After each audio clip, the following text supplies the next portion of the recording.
The views expressed are not necessarily those of KSCJ and Powell Broadcasting Company. This program is not intended to replace the advice of doctors or other clinical providers. Consult with your practitioner to ensure the proper course of action for you. Welcome to When Things Aren't Going Well on AM 1360, FM 94.9 KSCJ. This program is dedicated to your mental health wellness and brought to you by Family Services, a United Way partner agency. Here's your host, Art Silva. Good morning, and welcome to When Things Aren't Going Well. This show is all about your mental wellness and how you can help yourself navigate the daily highway of life. Our show is brought to you by Family Services and an anonymous sponsor. Family Services is the outpatient agency of Boys and Girls Home and is a United Way partner agency serving the Siouxland community. Joining me today are my friends from Family Services, Brenda Geisinger, Stacy Norton, and Christy Spicer. Good morning, ladies. Good morning. Good morning. Okay, it's a cold one, so I know you're going to bring a lot of warmth to the show today and to our people listening out there. We'd like to welcome all of you. We're glad you're joining with us. Man, winter is here. Come on. But, the days are getting longer. Notice that, so it's all a plus. Try to find that silver lining. So today we're going to talk about looking at how to know if your child needs therapy. So pretty interesting topic. So why don't we start off with defining the topic? Let's put the scope around what we're talking about here. Christy? So one of the things that I want to make sure that we get a chance to kind of talk about is the different types of therapy that a child might also be able to access and receive. One of the things we offer at Family Services is play therapists, registered play therapists. And so we have special training in order to provide therapy to children using play as, kind of the language that the children are going to speak and the toys as their words. And so it's a really special modality that we specialize in and can be really helpful to a child. That's interesting. So right off the bat, looking at the scope of this, we take a different approach for the younger children as opposed to the adolescents and older children. So it is quite a spectrum that we need to cover here. So let's continue on your thought and play therapy. What is play therapy? Is it like going out for recess? What's play therapy? Well, it's a medium that we can use to address cognitive, emotional, and social issues. Play therapy, it involves a lot of different methods that we use. Christy and I sometimes use activities. We use books. We have toys and we have the playroom. So depending on what the issue is, an example of cognitive is sometimes kids have problems with anger management, being able to make good decisions for themselves, to think before they act. So we can help them work on that kind of thing. Social issues might be they may be shy. They may have anxiety. They may be getting bullied. They may be a bully. We help them learn how to either stick up for themselves. And sometimes the kids that are bossy and want to be in control all the time, we help them be able to learn how to interact and get along better. And then the emotional issues are anxiety, depression, maybe trauma, that kind of thing. So through play therapy, we're able to help them improve whatever they come in with and resolve it. Stacy, that's really interesting. It kind of highlights the fact that there are many different types of things you deal with through play therapy. I remember when I go down into the family services area, I love the puppet theater, and getting behind that and how they can act out and do things. So it's really interesting, and it sounds like this runs the whole age gamut. You can find different ways of acting things out as an adolescent, but let's stay on play therapy right now. What are some of the interesting things that you have learned, Christy, from your experience with play therapy? Well, one of the most interesting things is that through play therapy, we can, by creating this nurturing and welcoming environment for children, that they then feel that they can share things with us and they can actually process through whatever issues they're dealing with, whether it's the social, emotional, things that have happened to them, behavioral issues, and they can even lead their treatment in a lot of ways while we're there to guide them. And I just think that that's really powerful, that they hold so much within themselves in order to help themselves get better with whatever the issue is that they're coming to see us with.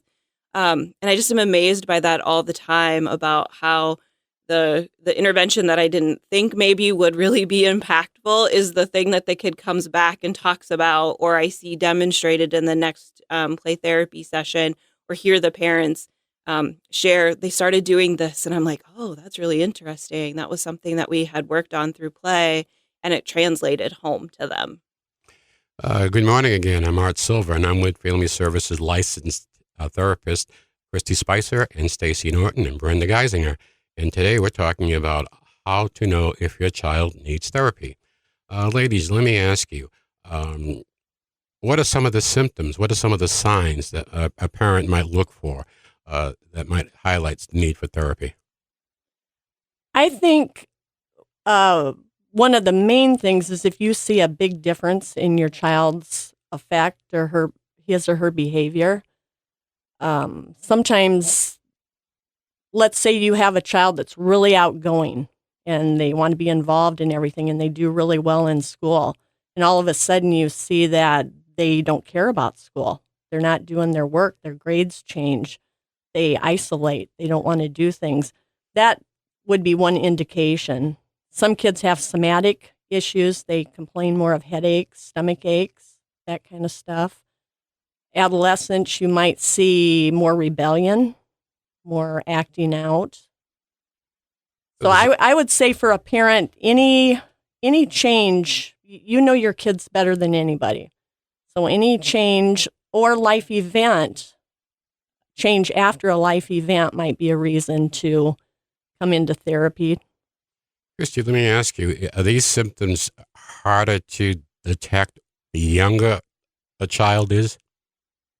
I don't know that that's the difference, because I think that all of us, when we have, social, emotional, or mental health things going on, our behavior changes. And so if parents are tuned into their children, they're going to see some changes. And like Stacy had kind of highlighted what some of those changes might be. And so that's, a clue to a parent to say, what's going on? What might my child be dealing with? Maybe parents would try to make some adjustments first within the family structure and how they're handling things to see if that helps the child. But when parents get to a point that they're sort of like, I don't know what else to try. I've tried to help my child. I don't know what else to do with this behavior or this emotion or these situations that come up.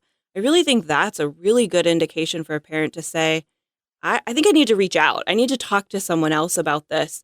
And our job is to help the parents too. It's not just about the child when they come in for play therapy to receive that therapy, but for us to look at the family, to look at the parents, and to help give them those tools too, so that the parents can go out and take those things home to help their child. Because I think ultimately that's what every parent wants, right? They want a happy, healthy child that can handle whatever stress comes their way with minimal disruption. Yep.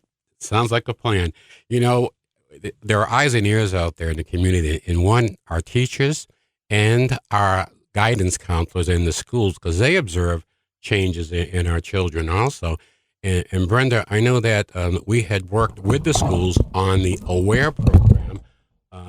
You want to comment on our involvement there? A couple of years ago, we had therapists within the public school district of Sioux City, and were able to offer therapy to students that were identified by the school district that needed some time and to express themselves on a one-on-one setting with a therapist. Currently, we are not involved with the schools in providing that. There are still some agencies that are doing that for kids. It's highly needed. I think it's a wonderful thing. I think it's also important to recognize that a school counselor may identify a child that needs help, and it's making that referral on. They will focus more on getting kids help or how to progress in their academic career. but won't necessarily get into therapy, whereas therapists will. And so that's one of the key differences. Well, this is interesting. We're coming up on break right now, and you're with us on When Things Aren't Going Well here on KSCJ. We're talking about how to know if your child needs therapy. Please stay put and get another cup of coffee, put another English muffin down in the toaster, and we'll be back to join you in a few minutes. Let's face it, that happens to all of us. However, the pandemic has compounded all of our lives and activities. Even the simplest tasks seem harder. Hi, I'm Brenda Geisinger, the Chief Operating Officer at the Boys and Girls Home and Family Services. Family Services is a United Way partner agency serving children and families of our community, and we're here to help. If you'd like to learn more about Family Services, please contact us via email, website, Facebook, or phone Mary Pickens. At Family Services, we change lives. Welcome back to When Things Aren't Going Well on KSCJ. Here's Art Silva. Good morning again, and welcome back to When Things Aren't Going Well. I'm Art Silva. I'm with my friends from Family Services, Brenda Geisinger, Christy, and Stacy. In the first half of that show, we were talking about how to know if your child needs therapy. And we left off with school counselors and their role. And there's a lot of other people that play a role. As the old saying, it takes a village to raise a child. So I want to follow back up. Christy, if you would, on the guidance counselor's role and what you've seen there. Yeah, guidance counselors, I think, play a really vital role with children. I think that, if a guidance counselor has met with your child and says, I've worked on these things, and I think they need a little bit more, and starts to talk to you about referring to therapy, and maybe that's a good thing for you, I think it's important to really listen to that and to really be open to the idea of, okay, they've gotten some intervention with their social, emotional, mental health stuff at school. Maybe they need a little bit more. I think that that's a really good thing. And also if your child's teacher comes to you and says, I'm really worried, social, emotional, or mental health concerns, you can ask the teacher, have they met with the school counselor yet? And maybe that's a good first step for you too. So the school counselor can help you do some assessment regarding whether or not the therapy is the next step to do. Stacy, any comments on your role with guidance counselors and working with the school system with identifying children who need help? We try to work with the schools. If they make a referral, we get a release of information and try to work in a team approach with the school so we can all work together and have common goals and see if those goals are being achieved with the family and the children. Being the beneficiary of all of this. So it's a nice concerted effort, and this is someplace where we need that kind of approach because resources are limited, and the children are in many different environments all day long. So it's good to have other eyes on them that can report and get back because that's our future. It's often overused, but I view the children as an investment. Things are going to get better. Sometimes I want to go talk with the kids. You seem to get more done than you do with parents sometimes, or older folks, I should say. Let me ask you this. We've talked about some things that can help fix a problem, help address some therapy issues. What are the fears that people have regarding getting help? Christy? So one of the things I think that I hear parents being unsure about is, are they going to judge me? So my kid's coming in, and maybe parents have some of that, like, I'm not good enough kind of feelings. Bringing their child into therapy. That's not how we see the situation at all. We applaud the parents for coming in. We want to help them. We don't want it to be this thing where we're saying, oh, you're doing everything wrong. That's not going to ever be the approach at all. We're going to work together to figure out how to help the child the best that we can. Stacy? Yeah, I agree with Christy. I think sometimes the stigma, having the assumption that I'm a bad parent, and that, like Christy said, we don't think that at all. I think all problems have solutions, and most of the kids that we see in therapy get better. Another thing is logistics. Sometimes, parents work odd hours, and it's just a matter of being able to get them in and have the time. If you're a parent and you have 4 or 5 kids and they're all in activities and school, sometimes it's hard but we try to work with that. And Well, I know you folks are there early in the morning, and I know that you're later at nighttime also, and weekends. So I know that you really make your schedules available to accommodate those busy parent schedules. So that shouldn't be a reason not to come for help. There are ways to work around all of this, but it gets back to the need. You have to do something, and let's get rid of all those fears of coming in and seeking help. Stacy, you touched on it, the stigma that still exists, and we still fighting that. And I'm still having a hard time understanding why people can't relate the mental health and physical health go hand in hand. If you just view your mind as your computer that dictates everything else in your body, it's very important. So, I mean, do kids grasp that? I mean, where are kids on this whole thing regarding their mental wellness? Do kids know when they're not well? I think some kids do know when they're not well. And I think that they're trying to tell us that they're not well through their behavior. And so I do think that they are not, that they're more aware than what we give them credit for a lot of the times. And I think as far as the stigma goes, what I have found generally is that once kids get in, they get through their first 2 or 3 sessions, they're like, this is what I do. This is good. I'm coming back. I even see that generally with adolescents as well. Once you get through those first few sessions, they're like, this helped me. Why did I wait so long? Why was this a big deal? And the kids, once they see the toys and the play and realize that that's going to be a part of their time with us, they're like, we're in, and are even asking parents to come back. When do I come back? When do I get to see Christy? And so that's when I know that I'm doing a good job with them too. They're asking their parents, when do I go again? So it's not like a forced march. They want to come in, they recognize the benefit of it, and probably most of all, they're feeling better.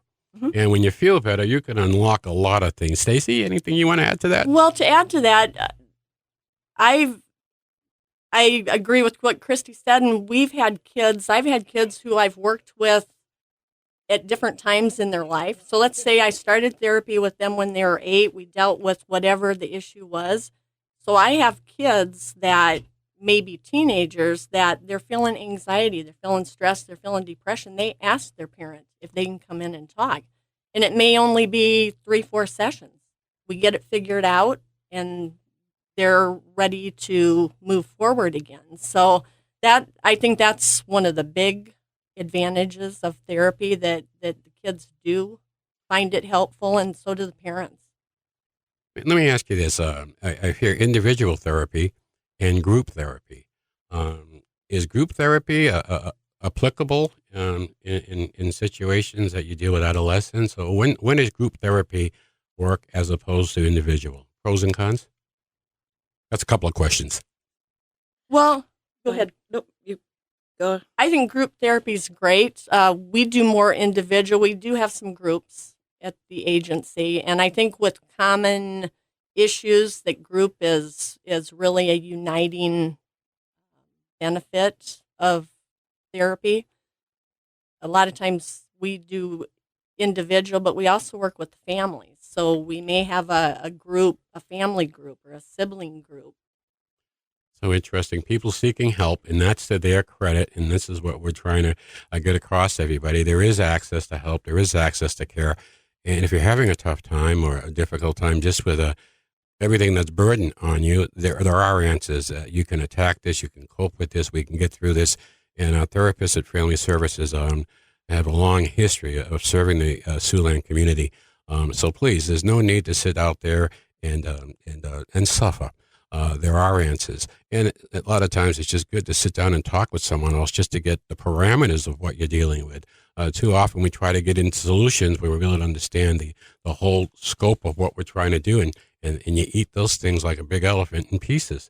So I really love it when our family, our friends from Family Services come over and they share their expertise, because it's based on their experience. What you're hearing is firsthand experience in dealing with these problems, and these services are available to you here in the Siouxland area. You can contact Family Services if you feel you could use any of these services that we offer at 293-4900, and we'll get back to you, and Debbie will set you up, and we'll get you on the path to letting that sunshine on you. Ladies, I want to just thank you for your time today. We're starting to, this is starting pretty much our second month of the show, and we're glad that you're here with us. I'm going to leave you with a little bit of humor today. What is because humor's good. Humor's good for your mental health. Yeah. So what do you call the dentist? What does the dentist of the year receive? I don't know what. A plaque. Okay. That was right out of Weekly Reader, okay? Brenda, you can share that with your two dentists in your family so you can impress them. Listen, it's always great. I want to give a shout-out to Jan Dewar, who's always with us. I want to give a big shout-out to Don Hughes. You take care of yourself, buddy. And life is good, peace and happiness. We're glad you're with us. We'll be back next Saturday morning on When Things Aren't Going Well, right here on 1360 KSCJ. And next week, we're going to be talking about the topic, what to expect when you come in for therapy. Art Silva signing off from When Things Aren't Going Well. Happy trails to you until we meet again. Happy trails to you. Keep smiling until then. Happy trails to you.